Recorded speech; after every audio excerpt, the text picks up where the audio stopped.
नमस्कार साथियों, मैं आपका दोस्त रसल रघुवंशी स्वागत करता हूं आप सभी का गुफ्तगू विद रसल में। जैसा कि आप जानते हैं कि प्राथमिक शिक्षक संघ बहराइच में घमासान मचा हुआ है। पदाधिकारियों के बीच आपस में मतभेद की वजह से लगातार इस्तीफों का दौर एक लंबा दौर चला और उसकी जो शुरुआत की गई, जो पहला इस्तीफा या प्रारंभ किया गया, जिसको आप कह सकते हैं एक तरीके से ओपनिंग की गई, बिस्मिल्लाह किया गया, वो करने वाले हमारे सर उमेश चंद्र त्रिपाठी जी हैं। मैं स्वागत करता हूं सर आपका। धन्यवाद सर। मैं जानना चाहता हूं कि आखिर आपने इस्तीफा क्यों दिया? मेरे त्यागपत्र के पीछे बहुत ढेर सारे कारण हैं, बिंदीवार जैसा कि मैं बता रहा हूं आपको, जैसा कि मैंने अपने त्यागपत्र में भी लिखा है। प्रथम कारण जो बना वो ये कि विकास खंड चित्तौरा में 2.5 वर्ष पहले कार्य समिति का गठन हुआ था, जिसमें वर्तमान अध्यक्ष के चोट लग जाने के बाद, उनके गंभीर रूप से घायल हो जाने के बाद मुझे जिम्मेदारी दी गई थी और मैंने विकास खंड चित्तौरा में प्रयास करके मृतप्राय संगठन को जीवित कर दिया। आज शिक्षक अपने कामों के लिए पूरी तरह से संगठन के ऊपर आश्रित और निश्चिंत हैं।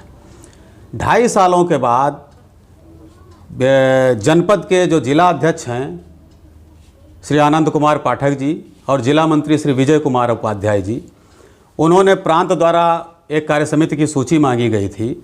उसको हमारे मंत्री जी द्वारा वास्तविक कार्य समिति की सूची, जो 2.5 साल पहले गठित हुई थी और काम कर रही थी, दी गई। उसको उन्होंने चुपके से छुपा करके सूची बदल दी और 2.5 साल से सक्रिय रूप से काम कर रही कार्य समिति के सारे सदस्यों को मनमाने तरह से हटा दिया, जिसका विरोध ब्लॉक संगठन के स्तर से किया गया। उसका एक पत्र सभी साक्ष्यों के सहित, साक्ष्य में जो काल्पनिक कार्य समिति थी उसके 19 सदस्यों के त्यागपत्र लगे हुए थे कि हम इस कार्य समिति के विषय में जानते ही नहीं हैं, जिसका हमको मेंबर बनाया गया है, वो दिया गया। 3 माह से अधिक का समय बीत गया। उसको लेकर मांडलिक मंत्री जी से भी बात की गई, प्रांत पर भी बात की गई, लेकिन उस पर कोई रिस्पांस नहीं था। और उस रिस्पांस ना देने के पीछे जो एकमात्र कारण ये था कि मैं जनपद में निर्वाचन की मांग कर रहा था। जनपद स्तर पर 11 वर्षों से जनपद का निर्वाचन नहीं हुआ है। मनोनीत लोग पदों पर बैठे हैं, उनके द्वारा अधिकारियों का हित चिंतन करते हुए शिक्षक हित के मुद्दों को पीछे छोड़ दिया जाता है, जो कहीं ना कहीं कष्ट देता है। मैं समझता हूँ कि शिक्षक संघ एक सेवा संघ है। इसमें जिसको सेवा करने की, अपने समाज के लिए कुछ करने की इच्छा हो, वो आगे आए। व्यक्तिगत लाभ और व्यक्तिगत, वाकई में देखा जाए शिक्षक संघ जितना सक्रिय होगा, शिक्षक उतना निर्भीक होकर शिक्षण कार्य करेगा और विद्यालयों में जो सुचारू व्यवस्था है, बच्चों का पठन पाठन के जो कार्य हैं, उतने ज़्यादा आराम से आगे स्मूथली आगे बढ़े। मैं बिल्कुल सहमत हूँ आपकी बात से। बहुत बार मेरे विकास खंड में ऐसा होता है कि शिक्षकों के पास लोगों के विद्यालयों में लोग पहुँचते हैं और सही होने के बावजूद जब उसे धौंस में लेने का प्रयास किया जाता है तो वो मेरे पास फ़ोन करता है या ब्लॉक के संगठन पदाधिकारियों के पास फ़ोन करता है और उसकी उस समस्या का तत्काल निराकरण होता है। तो जो आप कह रहे हैं ये बात बिल्कुल सही है कि अगर एक बात बताइए कि अक्सर मैंने देखा है कि अधिकारियों के दबाव में शिक्षक बहुत ज़्यादा रहता है, बहुत ज़्यादा परेशान, डरा सहमा सा रहता है, क्योंकि दूर दूर जिलों के लोग 200, 400, 500 किलोमीटर के, गाजियाबाद से लेकर बलिया, सहारनपुर से लेकर सोनभद्र के टीचर यहाँ कार्य कर रहे हैं। जी जी। तो उनकी जो अपनी परेशानियाँ होती हैं, उनको दूर करने के लिए आपका संघ कितना मजबूती से काम करता है? जो शिक्षकों में असंतोष है उसको कैसे दूर किया जाए? देखिए, मैं विकास खंड के स्तर पर काम कर रहा था। मैं अपने शिक्षकों से जब भी रूबरू होता हूँ, जब भी बात करता हूँ मीटिंग में, तो मैं उनसे हमेशा कहता हूँ कि हम अधिकारों की बात तभी कर सकते हैं जब हम अपने कर्तव्यों के प्रति जागरूक होंगे। विद्यालय में बच्चों को अच्छे से पढ़ाना, विभागीय दिशा निर्देश नियमों का पालन करना, ये हम सबका दायित्व है। इसके इतना करने के बाद, इससे इतर अगर आपकी कोई समस्या है, आपको कोई आर्थिक रूप से आपका शोषण कर रहा है, आपको किसी तरह की धौंस में लेकर के कुछ अनर्गल काम कराने की प्रयास करा रहा है, दबाव बनाया जा रहा है, सुविधा शुल्क मांगा जा रहा है, तो अगर आप अपने कर्तव्य पथ पर अडिग हैं तो मैं आपकी लड़ाई हर समय 24 घंटे लड़ने के लिए तैयार हूं। और मेरे विकास खंड के मैं प्राथमिक शिक्षक संघ का था, अब मैंने त्यागपत्र दिया है, लेकिन आप मेरे विकास खंड के जूनियर शिक्षक जो हैं, जूनियर विद्यालयों के शिक्षक हैं, उनसे भी इस विषय में जब चाहे बात कर सकते हैं। शिक्षक होता। अच्छा, ये चीज़ और जोड़ना चाहूँगा, इतने सारे संगठन, मैं तो कभी कभी सोचता हूँ कि इतने संगठन क्यों? बिल्कुल, क्या शिक्षकों को हित के लिए ये संगठन नहीं हो सकता? देखिए, इस संबंध में मेरा ये कहना है कि सारे शिक्षकों की मूलभूत समस्याएं एक ही हैं, ठीक है, लेकिन ये जो जनपद स्तर पर या प्रांत स्तर पर तरह तरह के संगठन दिखाई देते हैं, इसमें जनपद की बात तो मैं नहीं करूंगा, लेकिन कहीं ना कहीं उच्च स्तर पर लोगों के अपने अपने निहितार्थ, अपने व्यक्तिगत स्वार्थ छुपे हुए होते हैं। सिर्फ इसलिए ये अलग अलग संगठन दिखाई पड़ रहे हैं। अन्यथा जिस दिन सारे शिक्षक एक मंच के नीचे एकत्र हो जाएंगे, न तो उनका कोई शोषण करने वाला बचेगा और ना उनके लिए कोई ऐसी मांग बचेगी जो जायज हो और पूरी ना हो ना।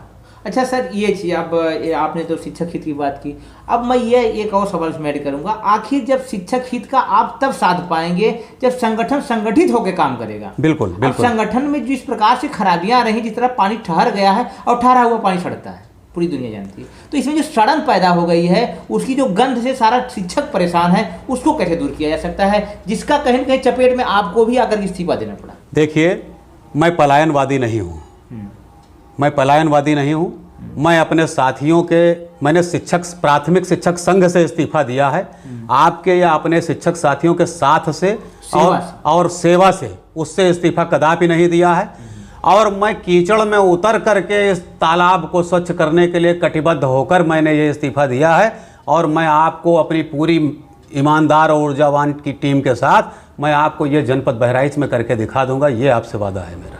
साथ ही साथ मैं इस चैनल के माध्यम से उन सारे लोगों को भी एड्रेस करना चाहूँगा जो शिक्षक हित की बात करते हैं और जिनके ऊपर सर के माध्यम से आरोप लगाए जा रहे हैं। मैं किसी व्यक्ति का नाम लेने के आहत नहीं हूँ, ना ही अपने को इस योग समझता हूँ। ये उन्हें लगता है कि उनके साथ, उनके ऊपर गलत आरोप लगाए जा रहे हैं, उनके साथ कोई गलत अनर्गल बात यहाँ की जा रही है, तो मैं स्पष्ट तौर से उनसे निवेदन करना चाहूँगा, वो चाहे तो उनके लिए भी मंच मेरा खुला हुआ है। इस मंच के माध्यम से, या कोई मजबूरी नहीं तो किसी भी मंच से अपनी बात रख सकते हैं, क्योंकि मैं चाहता हूं तटस्थता के साथ, ईमानदारी के साथ बात सामने आनी चाहिए। बिल्कुल बिल्कुल। तो सर, अब अगला प्रश्न आपसे मैं डिस्क्लेमर के साथ ही पूछ रहा हूं कि आखिर इतने दिनों तक पदों पे बैठे रहना, सामान्यतः 3 साल पर एक इलेक्शन होता है और 12 साल में 4 इलेक्शन होने चाहिए थे, अभी एक भी इलेक्शन नहीं हो, कितनी दुख की बात है। देखिए रसल भाई, ब्लॉकों के चुनाव, विकास खंडों के चुनाव लगातार होते रहे हैं। 2 बार 3 बार ब्लॉकों के चुनाव हो चुके हैं। और अब आज जब जनपद संगठन पर, जिला स्तर पर इस निष्क्रियता को दूर करने के लिए कुछ ऊर्जावान साथी निर्वाचन की मांग कर रहे थे, तो कहीं न कहीं उच्च स्तर से फिर से ब्लॉकों के चुनाव कराने की बात की जा रही थी, जो कदापि किसी दृष्टिकोण से उचित नहीं है। और मैं समझता हूं कि कोई भी संगठन है, जब तक उसमें लोकतांत्रिक प्रक्रिया का पालन होता रहता है, तब तक नवीन विचार और ऊर्जावान लोग आगे आते रहते हैं। जिस पद पे आप बैठे हैं, जो नैतिकता के आधार पे ही पद को आप नहीं होल्ड कर रहे हैं, तो नैतिकता की बात शिक्षक होने के नाते आप कैसे उठा? ये भी तो ये समस्या है, जिसे आप जिस पद पे बैठे हैं उस पर भी आप रूल रेगुलेशन के साथ नहीं बैठ रहे हैं, तो शिक्षक के लिए कैसे? बिल्कुल बिल्कुल। देखिए, एक जो व्यक्ति अपने समाज के लिए सदिच्छा रखता है, जैसे मैं शिक्षक हूँ, मैं शिक्षकों के हित की बात सदैव करता हूँ और प्रयास भी करता हूँ। तो शिक्षक हित का मतलब ये नहीं है कि हम उनके कामों के लिए प्रयास करें। अगर शिक्षक हमसे अधिक ऊर्जावान किसी व्यक्ति को पसंद करते हैं अग्रिम पंक्ति में, तो मुझे चाहिए कि मुझे भी उसका स्वागत करना चाहिए, उसका सम्मान करना चाहिए और शिक्षक हित में उसके कंधे से कंधा मिलाकर काम करना चाहिए। यहाँ व्यक्तिगत स्वार्थ की बात नहीं होनी चाहिए। मतलब ये प्राइवेट कॉर्पोरेट कंपनी नहीं है। हाँ बिल्कुल मैं बिल्कुल। CEO बन जाऊं, मैं MD बन जाऊं, इसके बाद फिर मुझसे सीनियर कोई नहीं है। हाँ, कि जो मैं क्यों निर्देश, जिसके हृदय में शिक्षक हित है उसके लिए ये सारी बातें गौड़ हैं कि कौन पद पर बैठा है। एक सामान्य शिक्षक, मैं जनपद के बहुत से ऐसे शिक्षकों से जानता हूं जो किसी भी संगठन से जुड़े नहीं हैं, किसी भी पद पर नहीं हैं, लेकिन वो रातों दिन शिक्षक हित के कामों में संलग्न रहते हैं। ये पद क्यों जरूरी है? जैसे आपने कहा आप पद पर थे और पद के लिए भी आप प्रयास कर रहे हैं कि हम आगे पद मिले, ये क्यों? मतलब नहीं, मैं पद के लिए बिल्कुल प्रयास नहीं कर रहा हूँ। और जहाँ तक आप पूछ रहे हैं कि पद क्यों जरूरी है, तो कहीं ना कहीं अपनी बात को दमदारी से रखने के लिए, जैसे मैं शिक्षक संघ में, प्राथमिक शिक्षक संघ में आज के पूर्व था, तो कहीं ना कहीं अपनी बात दमदारी से रखने के लिए आपको एक प्लेटफार्म की ज़रूरत होती है। अकेले रहने में और एक संगठन के साथ रहने में, दोनों परिस्थिति में आपकी बातों में के बल में अंतर होता है कि आप किस तरह से बात करते हैं और उसका कितना प्रभाव जाता है। भूमिका, हाँ, उस भूमि का प्रभाव होता है, उस आधार का प्रभाव होता है, इसलिए ज़रूरत है। और बाकी समाज सेवा और शिक्षक हित करने के लिए तो जैसा आप करें, वाकई किसी पद की आवश्यकता नहीं है। तो बात समझ में आ गई कि इसलिए हम पद पर रहे कि उस पद का प्रयोग हम शिक्षा के हित में कर सकें। अच्छा, यहाँ पर जिस प्रकार से प्रेरणा ऐप लागू किया गया, आप लोगों ने विरोध किया, दोबारा सरकार की तैयारी कर रही है, फिर हम अपने स्कूलों में टैबलेट दे करके प्रेरणा ऐप लागू करवाएंगे, तो उसमें आप लोगों की क्या भूमिका होगी आगे? देखिए, जो सरकारी नीतियां हैं उनके ऊपर विभिन्न शिक्षकों के विभिन्न प्रांतीय संगठन काम कर रहे हैं, और जिस प्रकार से प्रेरणा ऐप या आप कह रहे हैं कि टैबलेट वाली बात हो रही है, तो इस प्रकरण पर लड़ करके अगर जनपद स्तर पर बहुत बड़ा आंदोलन भी खड़ा कर दिया जाए तो भी मेरे ख्याल से वो पूरे उत्तर प्रदेश के लिए प्रभावी नहीं होगा। इसके लिए जो भी संगठन हैं, उनके जो शीर्षस्थ प्रांतीय पदाधिकारी हैं, उनको रणनीति बनाकर बड़ा आंदोलन खड़ा करना चाहिए, और अपने स्वार्थों को पीछे छोड़ते हुए वाकई जिस तरह से इसके लिए इसका विरोध होना चाहिए उसको, हाँ, उस सबको इकट्ठा करके उस तरह से कटिबद्ध होकर के इसके लिए प्रयास करना होगा। वही चीज, जब सबके हित शिक्षा के हित हैं तो फिर वो कौन सा अहित हो जाता है कि एक साथ नहीं बैठ पाता? कहीं, जैसा मैंने अभी पहले आपसे कहा कि कहीं न कहीं उच्च स्तर पर लोगों के अपने व्यक्तिगत हित साधने के साधन भी ये बने हुए हैं संगठन। अच्छा सर, ये एक बात और, जिस प्रकार से तरह तरह के आरोप लगाए जाते हैं कि आप लोगों ने कुछ हेरा फेरी की है और संगठनिक रूप से ऊपर से आपसे कार्रवाई होने वाली थी, और उससे बचने के लिए आपने एक साफ रास्ता सुना कि इस्तीफा दो, भागो और ब्लेम करो। ये तो बड़ी हास्यास्पद बात है रसल भाई। नहीं, मैंने एक पोस्ट देखा। सुनिए, ये मेरा प्रश्न नहीं है, मैंने जी मैं जवाब देता हूँ आपको। जैसे आप जानते हैं कि एक शिक्षक जो जीवित है उसको लोग तरजीह नहीं देते हैं। एक हमारे बीच का शिक्षक साथी अगर किसी दुर्घटना में उसकी मृत्यु हो गई, आज जो आप TSCT या पहल ये सब कार्यक्रम देख रहे हैं, इसके मूल में जनपद बहराइच के ऊर्जावान शिक्षक साथियों द्वारा किया गया प्रयास है। आधार जनपद बहराइच से रखा गया है, जिसमें आनंद मोहन मिश्र जी, सगीर अंसारी जी, ऐसे बहुत से नाम हैं। ठीक है, कई वरिष्ठ शिक्षक साथी उससे जुड़े हुए थे। इस पहल की शुरुआत हुई। अब तक जनपद में लगभग 10 से अधिक शिक्षक परिवारों को हम लोगों ने आप लोगों के सबके सहयोग से सहायता दी है, और उस सहायता की राशि 5 लाख से 8 लाख 3 लाख जितनी जिस बार इकट्ठा हो गई उसमें पूरी ट्रांसपेरेंसी रखने का प्रयास किया गया है। एक अकाउंट नंबर और उसका ओपनिंग बैलेंस जारी किया गया। इसके बाद लास्ट क्लोजिंग बैलेंस जारी करते हुए अकाउंट पे चेक के माध्यम से उस शिक्षक के परिवार को सहायता दी गई है। हमारे शिक्षक साथी के न रह जाने के बाद उसके परिवार के लिए है यह सहायता। इस प्रकार के पुनीत कार्यक्रम को जो लोग कलंकित करते हैं, उनकी बुद्धि को मैं कहूँगा कि मैं नहीं समझता हूँ, सद्बुद्धि थी, वो ईश्वर उनको सद्बुद्धि है। सर, किसे आकांक्षी जनपद बहराइच, यहाँ का पूरा शिक्षक शब्दों का प्रयोग नहीं करना चाहूँगा, लेकिन मुझे करना ही पड़ेगा, बिलबिला रहा है। हाँ, बहुत सारे जनपदों से 2-2 बार ट्रांसफर हो गया वर्तमान सरकार जी, लेकिन यहाँ से सिंगल ट्रांसफर सामान्य परिस्थितियों में अभी तक नहीं हो पाया है। उसके लिए आप लोगों ने क्या किया? देखिए सर, अभी सभी शिक्षकों को उम्मीद थी, हमारे सभी साथियों को, सबको उम्मीद थी कि इस बार हमने फॉर्म भरा है, हमारे गुणांक अच्छे हैं, हमारा ट्रांसफ़र हो जाएगा। लेकिन जब सूची आई तो उसमें आकांक्षी जनपद के शिक्षकों के साथ सौतेला व्यवहार किया गया। चूँकि ये लड़ाई पूरे प्रदेश स्तर की है, 8 जनपदों की विशेषकर है जो आकांक्षी घोषित हैं। हमने जनपद बहराइच के स्तर पर 3 बड़ी बैठकें की। जिला बेसिक शिक्षा अधिकारी कार्यालय के सामने हमने बड़ी बैठकें की, और जब सूची निकल गई और लोगों का स्थानांतरण शुरू हो गया, मैं समझता हूं उस समय ज्ञापन देना या पत्र लिखना ये सिर्फ फॉर्मेलिटी है। निकल जाने के बाद हाँ, ये सिर्फ औपचारिकता रह जाती थी। एक ही रास्ता नजर आ रहा था कि हम कहीं ना कहीं इसको स्टे करवा दें, इस पर हम रोक लगवा दें, माननीय उच्च न्यायालय में अपनी पीड़ा की गुहार लगा करके अपने लिए कुछ लाभ ले सकें। तो उसके लिए हमारे कुछ ऊर्जावान साथी इकट्ठे हुए, और सगीर अंसारी जी के नेतृत्व में माननीय उच्च न्यायालय लखनऊ के वरिष्ठ सीनियर अधिवक्ता श्री सुदीप सेठ जी को रख करके आकांक्षी जनपद से शिक्षकों के स्थानांतरण के लिए एक रिट फाइल की गई है। उसकी 2 हियरिंग हो चुकी हैं। पहली बार सरकार को काउंटर लगाने के लिए 3 सप्ताह का समय दिया गया। जब दोबारा हियरिंग, और उसको एज ए फ्रेश केस लगाया गया, दोबारा सरकार के अधिवक्ता ने उस पर काउंटर एफिडेविट नहीं लगाया, अपना जवाब नहीं दिया, और उनसे माननीय उच्च न्यायालय से पुनः समय की गुहार लगाई, तो 2 हफ्ते का समय देते हुए फिर से एज ए फ्रेश केस लगाया गया है। इट मीन्स अगर बार बार हमारा case as a fresh high court लगा रहा है तो इसका मतलब माननीय न्यायाधीश भी हमारे केस के प्रति सहानुभूति रखते हैं, और उन्हें लग रहा है कि इन आकांक्षी जनपद के शिक्षकों के साथ गलत हुआ है। मैं और मेरी पूरी टीम इसलिए इस लड़ाई में अपने बाहर के जनपद से आए हुए शिक्षकों के साथ कंधे से कंधा मिलाकर अंत तक लड़ेगी, जब तक उनका आकांक्षी जनपद से ट्रांसफर नहीं हो जाता। इससे जुड़ी हुई मैंने बहुत सारी पोस्ट देखी, मैं उस पर चर्चा करना चाहूँगा। जी जी बिल्कुल। कि ये सवाल उठाए गए कि एक एक शिक्षकों से 15-15 हज़ार 20-20 हज़ार रुपये का लिया गया, शोषण किया गया और 30-35 लाख रुपए इकट्ठे किए गए जी। और वकील साहब की फीस 10 से 12 लाख रुपए। जी जी। तो ये जो 23 लाख का गैप आ रहा है कि 35 लाख इकट्ठा किया गया और 12 लाख उनकी फीस है, तो 23 लाख का जो आपकी टीम, जिसे आप अपनी टीम जी जी बिल्कुल वो मेरी टीम है, जो आरोप लगाए जा रहे हैं, मैं चाहूंगा आप उसका भी स्पष्टीकरण दें। बिल्कुल दूंगा। अच्छा किया आपने प्रश्न मुझसे पूछ लिया। जो रेट सर मेरा कर्तव्य नहीं सुनिए, जो मैं भी इस विषय में कहना चाहता था। जो रिट की गई है माननीय उच्च न्यायालय लखनऊ खंडपीठ में, जिसके मुख्य याची सगीर अंसारी जी हैं मेहपुरवा के, उस व्यक्तिगत आरोप सुनिए, उस रेट पिटीशन में सिर्फ 64 याची हैं।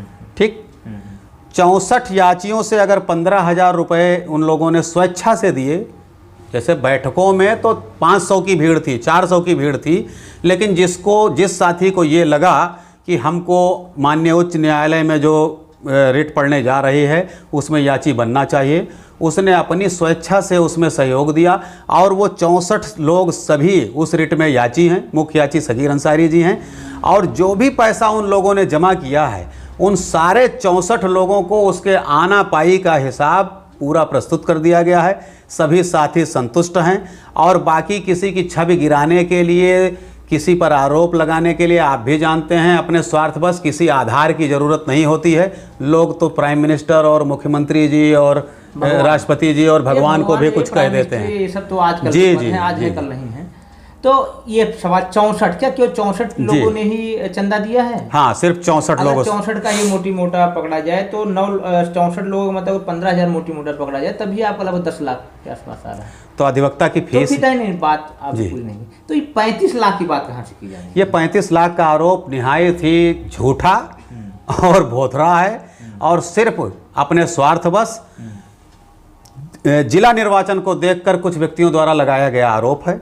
इसके अतिरिक्त कुछ नहीं है। उन 64 व्यक्तियों के मैं आपको नाम और नंबर दे सकता हूं। नहीं, नंबर नहीं चाहिए सर, मुझे नाम अगर आप दे देंगे तो मैं इंटरव्यू के दौरान मैं बिल्कुल आपको पूरी सूची दे दूंगा कि उन 64 लोगों में से कौन है और आप व्यक्तिगत रूप से उनमें से किसी से भी बात कर सकते हैं कि आप लोगों ने कितना पैसा कलेक्ट किया और कितना किस किस मद में व्यय हुआ है और उसमें कितना शेष है। पारदर्शिता तय होनी चाहिए। देखिए मेरा शिक्षकों के बीच भ्रम पैदा करना ये बहुत बड़ा पाप है। तो ये कुछ लोग अपने, आपने भी देखा होगा कि सिर्फ 2 व्यक्ति 3 व्यक्ति ऐसे थे जो इस विषय में उल्टा सीधा लिख रहे थे जनपद के व्हाट्सएप समूहों पर।